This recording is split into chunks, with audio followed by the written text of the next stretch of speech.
warahmatullahi wabarakatuh.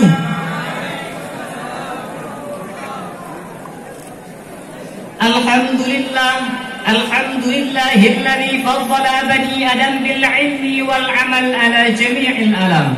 Wassalatu ala Muhammadin sayyidil arabi wal ajam wa ala alihi wa sahbihi yanabi'il ulumi wal hikam. Rabbi israh li sadri wa yassir li amri wahlul 'uqdatam min lisani yafqahu qawli. Amma ba'd.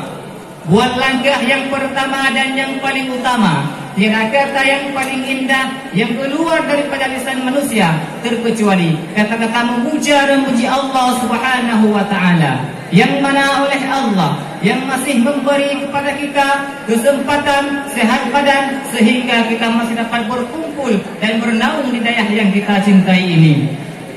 Selawat beriringkan salam, sama-sama kita berdoa kepada Allah. Semoga selalu Allah curahkan kepada baginda Nabi besar Muhammad sallallahu alaihi wasallam, yang mana oleh beliau yang telah membawa umat manusia dari lautan kegelapan ke pantai yang penuh dengan ilmu pengetahuan seperti sekarang ini. Rahmat dan sejahtera pula kepada alam sahabat beliau sekalian yang telah membantu Rasulullah dalam menegakkan kalimatul haq, yakni kalimah la ilaha illallah Muhammadur Rasulullah, sehingga Islam pada saat yang berbahagia ini telah tersyiar secara kafah di muka bumi Allah Subhanahu wa taala. Kata-kata takdim dan keikraman terutama kepada walidi dan ummi beserta keluarga, kepada adik Islam beserta keluarga, kepada walid beserta keluarga, dan kepada seluruh dewan guru dan talabah daya Madinatul Diniyah Darul Huda Paluh Gading.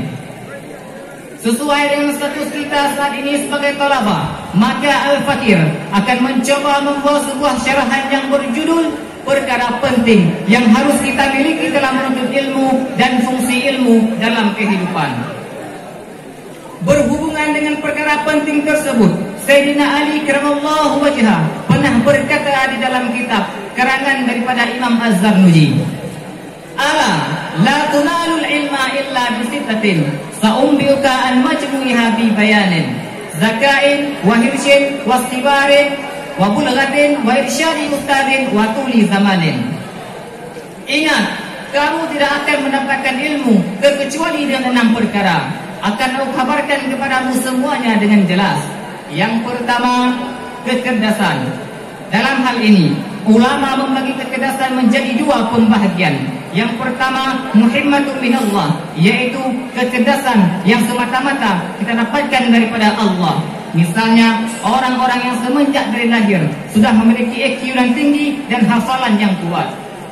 Yang kedua, muktasab, yaitu kecerdasan yang dimiliki oleh seorang karena berusaha kerasnya sendiri, seperti orang-orang yang rajin mengulang dan menghafal apa yang telah disampaikan oleh gurunya. Perkara yang kedua, bersungguh-sungguh.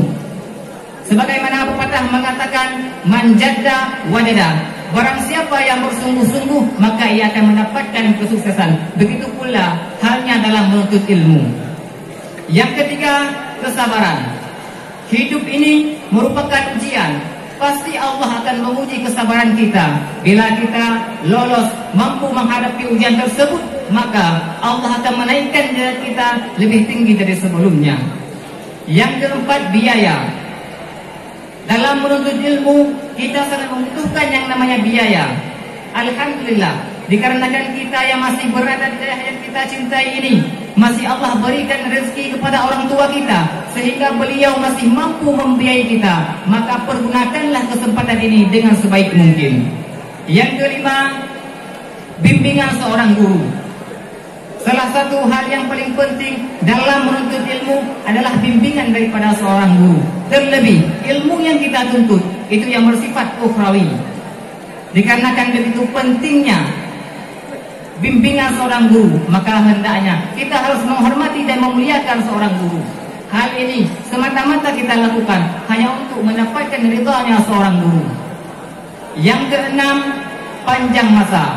Semakin lama waktu yang kita pergunakan untuk menuntut ilmu, maka semakin besar pula potensi untuk kita mendapatkan ilmu yang lebih banyak.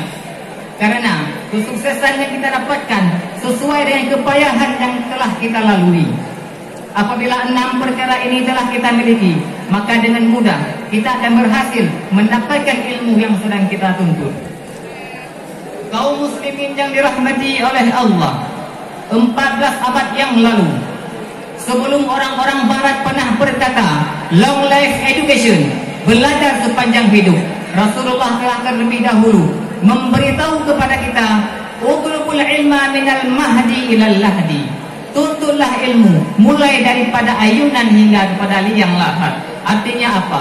Menuntut ilmu ini tidak dibatasi oleh waktu ataupun umur. Kemudian antara agama dengan ilmu yang sudah kita tuntut hendaknya kita iringi bersamaan supaya kita mendapatkan kesuksesan dunia dan kebahagiaan di akhirat. Bukankah Albert Einstein pernah berkata, the religion without science is lie, the science without religion is blind. Agama tanpa ilmu itu lumpuh, sedangkan ilmu tanpa agama itu buta.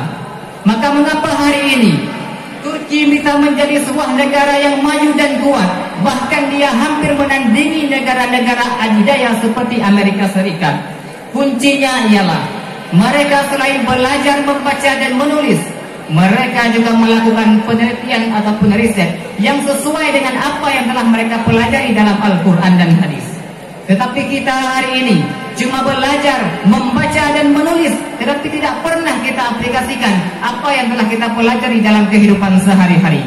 Maka penelitian inilah yang sangat mendorong sebuah negara untuk bisa menjadi maju dan kuat seperti Turki. Ungkapan Nabi Albert Einstein tersebut sesuai dengan jawaban Rasulullah ketika ditanya oleh Aisyah, wahai Rasulullah, bagaimana seseorang bisa mendapatkan kesuksesan di dunia? Rasul menjawab dengan ilmu.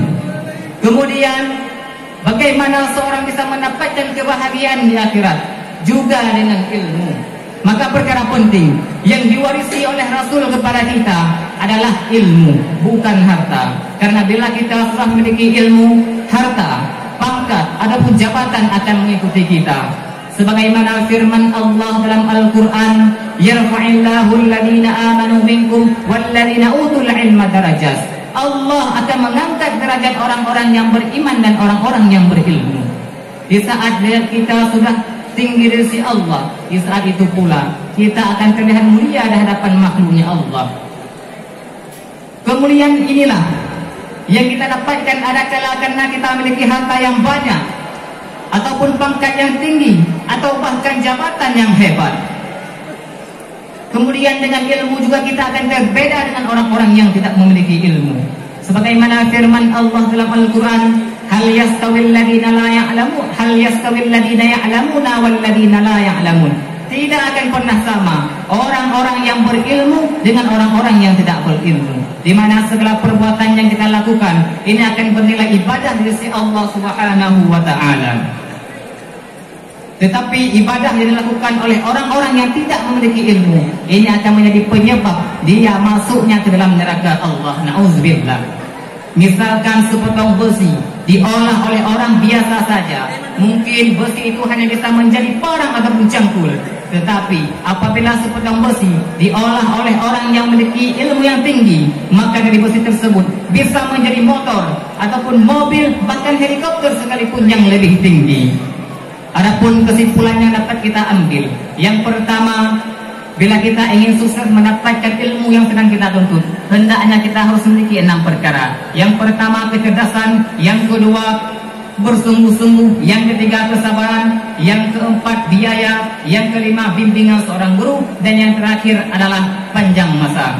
Kemudian antara agama dengan ilmu pengetahuan yang sudah kita tuntut, hendaknya kita iringi bersamaan supaya kita mendapatkan kesuksesan di dunia dan kebahagiaan di akhirat. Dengan ilmu kita akan mulia di hadapan Allah dan di hadapan makhluknya Allah. Juga dengan ilmu segala perbuatan yang kita lakukan di dunia ini akan bernilai ibadah dari sisi Allah Subhanahu wa taala.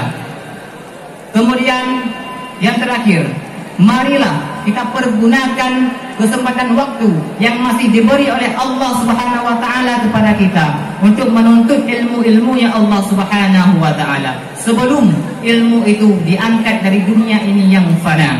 Maka apabila sudah kita memiliki ilmu, maka kita harus menjaganya. Hanya demikian yang dapat saya sampaikan. Akhir kata, mohon maaf bila ada kesalahan.